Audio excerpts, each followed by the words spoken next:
ABC, this is World News Tonight with Peter Jennings. Reporting tonight from Washington. Good evening. Here in Washington tonight, the deal has been made, and as many as 3 million men and women who've been out of work long enough for their unemployment benefits to run out are going to be getting some more government assistance. President Bush called the leadership on Capitol Hill late this afternoon to sign off on a bill which will extend unemployment benefits for up to 20 more weeks. It will cost more than $5 billion, and it is the result of political compromise. We begin with ABC's Cokie Roberts, who's on Capitol Hill. Late this afternoon, Republican leaders got word from the president that they had a deal. Democrats hailed it as a victory. I do think it represents a reversal by the president of his previous position, and I think that's a good thing. For months, each party has blamed the other for the failure to get checks to the millions of people who've run out of unemployment benefits. Twice, Democrats in Congress tried to force the president to break the spending limits they'd agreed on with bills extending unemployment benefits. Twice, the president refused. The Democrats promised to keep sending him bills, and the president promised to keep turning them down. The Democrats want to ram it down my ear in a political victory, and I'm going to veto their bill if they send it down in a way that's going to bust this budget again. But last week, a Democrat won an upset victory in the Pennsylvania Senate race, where the issue of unemployment benefits played a major role. And in Washington, negotiations on the bill suddenly got serious. Under this plan, up to 20 more weeks of benefits would be paid for chiefly by speeding up the collection of some taxes. But even as deal-making was underway, finger-pointing continued. What American people want are jobs, not unemployment checks. They want legislation passed to prevent our economy from falling more into the democratic recession. Mr. Speaker, I would urge the president, don't misread history. Get down to the serious business of getting America out of this Republican recession.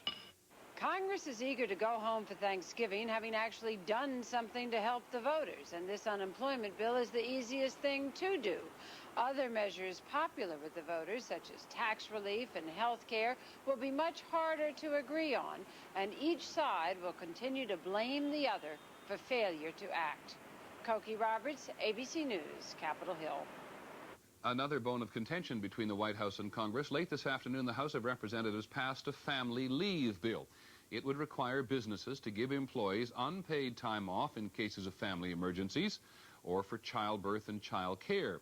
The measure did not pass the House by enough votes to override a veto which President Bush threatens he will exercise.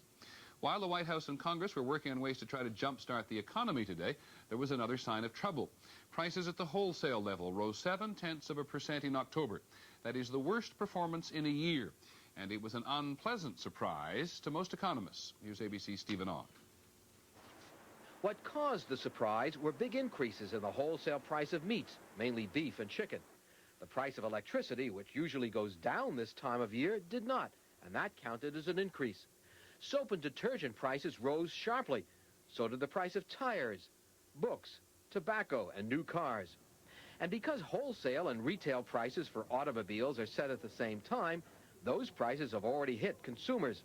Other price increases may take weeks before they're reflected at the retail level.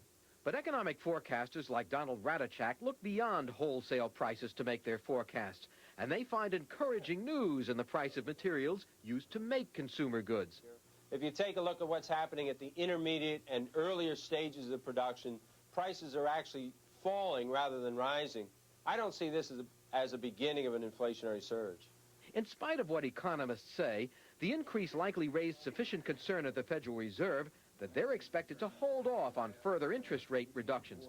As the Fed lowers interest rates, it increases the amount of money in the economy. And when there's too much money in the economy, prices tend to go up. They are afraid that their actions could lead to higher inflation, and this sign of increasing inflation is going to stop them from any further action until prices calm down. The White House has been pushing the Federal Reserve to continue lowering interest rates.